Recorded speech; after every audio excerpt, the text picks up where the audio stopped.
over his '03 mineral gray Terminator Cobra to do some work on. We started off with an oil change, and he wanted to take the front springs out and change the isolators, and we've done this probably 3 times now.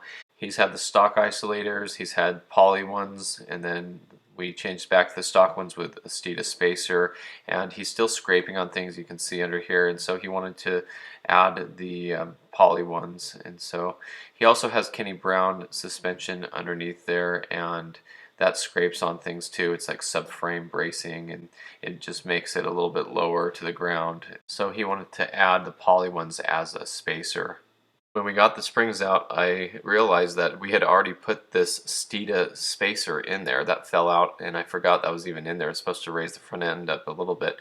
But what he wanted to do was get that spring out, and it already has the OEM isolator on, and he wanted to add this poly one that we've had in there before by itself, but he wanted to cut the middle out like that and then use it as a spacer, which would give the car a soft ride and raise the front end up a little bit.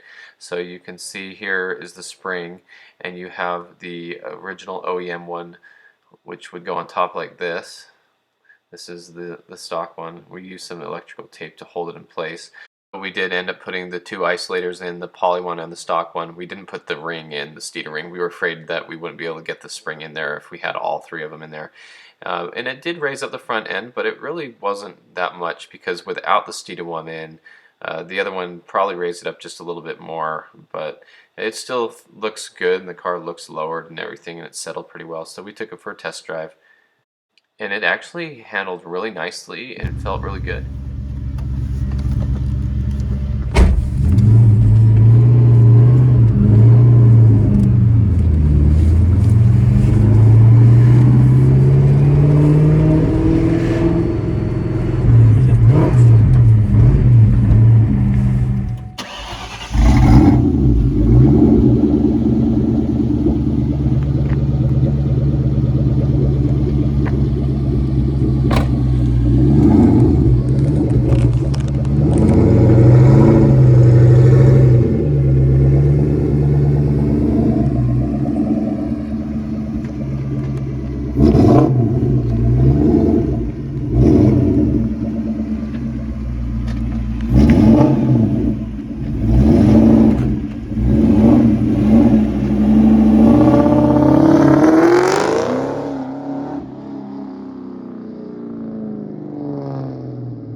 So thanks for watching. I hope you enjoyed this video, and stay tuned for more Mustang content.